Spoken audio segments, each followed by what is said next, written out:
Assalamualaikum warahmatullahi wabarakatuh. Selama saya belajar di KAFI, alhamdulillah banyak ilmu yang saya dapatkan.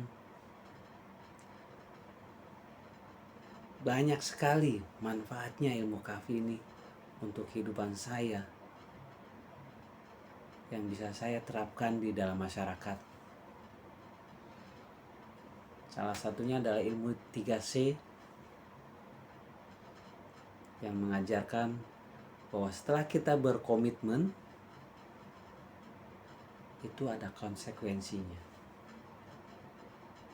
Dan agar komitmen ini bisa berjalan terus, maka kita harus continue atau istiqomah terhadap apa yang sudah kita komitkan. Ada lagi yang lainnya seperti 3 diri. Itu juga ilmu yang sudah merubah sikap saya.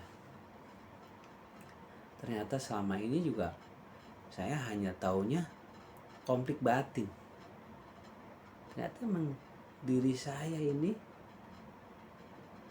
harus diprioritaskan, mana yang harus dimenangkan. Dan hebatnya teori 3 diri ini, teori KAFI ini umumnya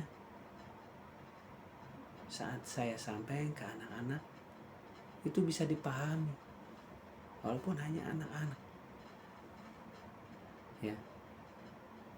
Ada lagi namanya teori simpati. Ini juga sangat membantu merubah sikap saya.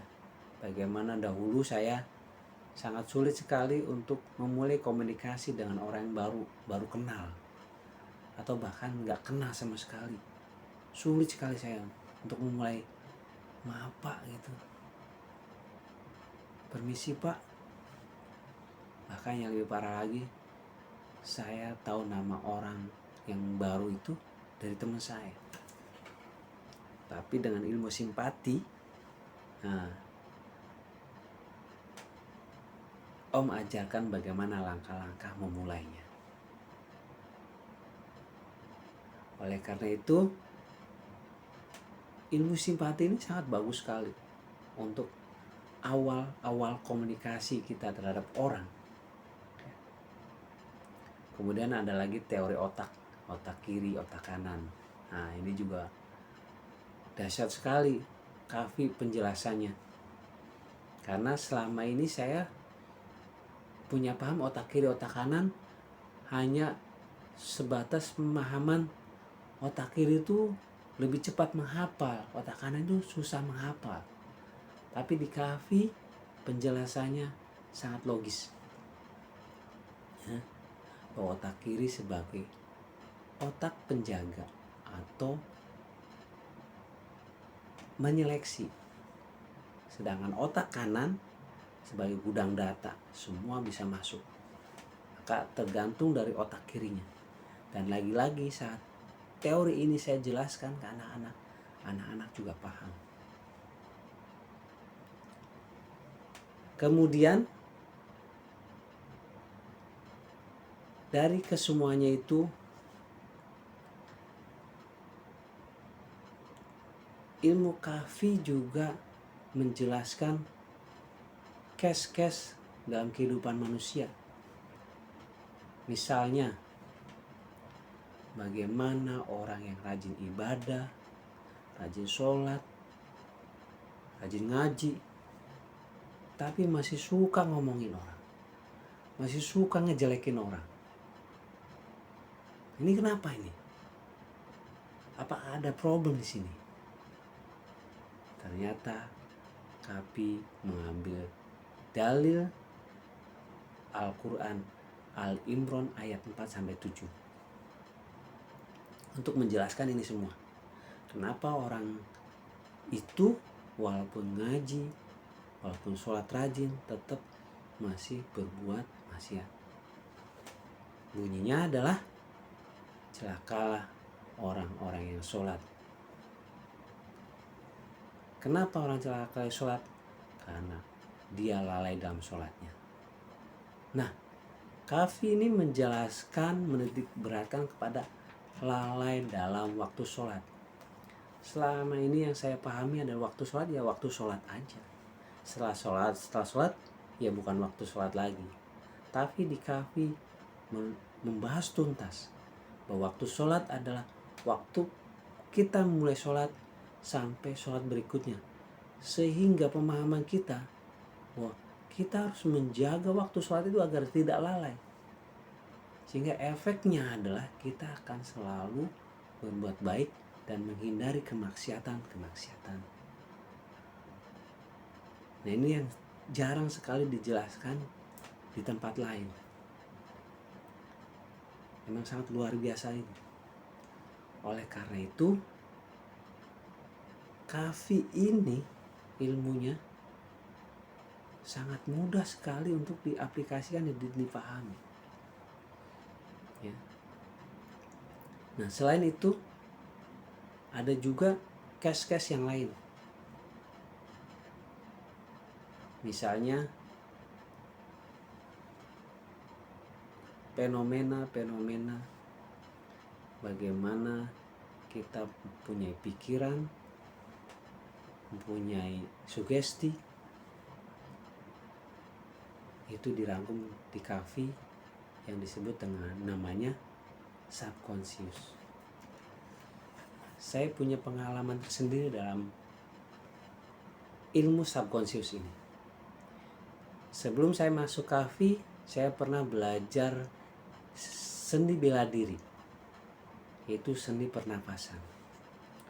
Waktu Om Bagus mempraktekkan tangan di sini ya, tangan, rasakan ada pantulan, itu udah saya lakukan.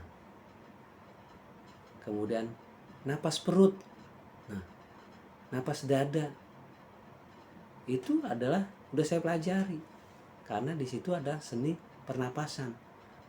Cuma saya ada tambahan yang namanya napas diafragma.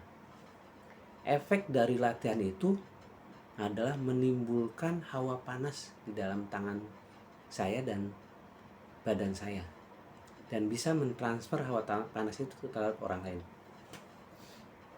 Dan manfaatnya adalah bisa sebagai ikhtiar untuk penyembuhan suatu penyakit.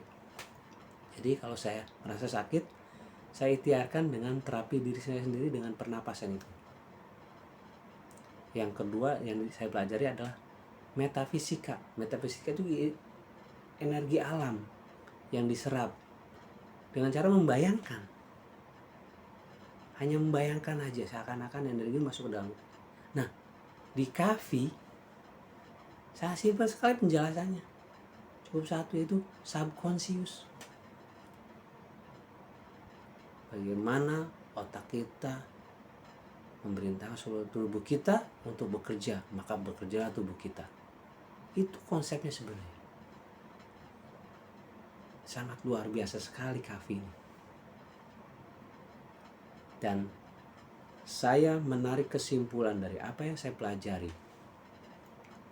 Pada satu titik Om menjelaskan bahwa sebaik-baiknya manusia adalah yang bermanfaat bagi manusia lain. Nah, disinilah dari keseluruhan ilmu Kafi yang saya dapatkan, ujung-ujungnya bagaimana saya bermanfaat buat keluarga saya, buat lingkungan saya, terutama buat diri saya. Alhamdulillah itu saya sudah terapkan di lingkungan saya. Saya selalu berpikir, apa sih yang bisa saya bantu untuk masyarakat, di musola, di lingkungan. Insya Allah kalau ada kegiatan, insya Allah saya hadir. Karena di dalam otak saya itu bekerja selalu, apa sih yang membuat manfaat saya. Dan saya belajar di Kafi, apa-apa yang dikerjakan urusan agama harus belajar ikhlas, tidak pamrih, apapun itu. Bahkan carilah ladang pahala sebanyak-banyak. karena itu tiada gantinya. Oleh karena itu, kita harus selalu mengamalkan ilmu kafi. Ilmu yang sangat luar biasa ini dalam kehidupan kita, yang sudah merubah pola pikir saya, merubah sikap saya, merubah saya menjadi lebih sabar dalam mendidik anak, merubah saya dalam pola pikir lebih tenang yang tadinya gerasa gerusu, dan terutama dalam masalah komunikasi itu. Awalnya saya tidak berani ke depan maju tampil. Jadi kalau disuruh tampil, kalau dipaksa, itu nervousnya bisa sangat lama sekali, dan saya merasakan sesak sekali di dada, hampir sulit bernapas. Bahkan saya pernah suatu ketika disuruh maju maju mengimami, itu baca Al-Fatihah itu sangat berat sekali karena nervous. Alhamdulillah di kafe ada materi public speaking, sehingga diajarkan bagaimana cara mengendalikan nervousnya. Nervous tetap ada, tapi tidak selama waktu sebelum saya belajar public speaking. Nah, untuk masalah hipnosis, ini juga ada semacam pengalaman saya. Saya awalnya berpikir bahwa hipnosis sama seperti orang-orang ekstrim yang lainnya, yaitu haram. Karena saya pernah mengikuti kajian bahwa hipnosis termasuk ke dalam ilmu sihir. Dan di situ di saat masuk materi hipnosis, saya bergejolak. Benarkah ini boleh dalam agama? Sampai detik saya belajar praktek terapi, di situ baru saya yakin sekali bahwa hipnosis tidak ada kaitannya dengan magic. Dan pengalaman saya waktu bapak saya meninggal, jadi ponakan saya ini kalau di kafe itu namanya tekon, bentar-bentar kesurupan. Suatu ketika saya sedang membahas masalah harta warisan, dia datang tanpa diundang dan duduk di situ dan langsung bicara, "Saya adalah kakak-kakak kalian. Saya yang bicara kakak kalian. Saya ingin menyampaikan, saya minta maaf." Dan saudara-saudara saya sangat percaya sekali bahwa itu adalah bapak saya. Dengan ilmu yang saya dapatkan di kafe, bahwa orang kesurupan itu bukan jin, bukanlah arwah. Karena yang saya pahami, orang meninggal arwahnya dipegang sama Allah Ta'ala. Oleh karena itu, ilmu hipnosis telah merubah pemahaman saya. Dan saya sudah meyakini bahwa ini ilmu komunikasi secara persuasif sehingga orang mengikuti. Tentunya ilmu ini bisa bermanfaat jika kita menggunakannya dengan bijak. Bisa berguna jika kita mau menggunakannya. Demikian, Assalamualaikum warahmatullahi wabarakatuh.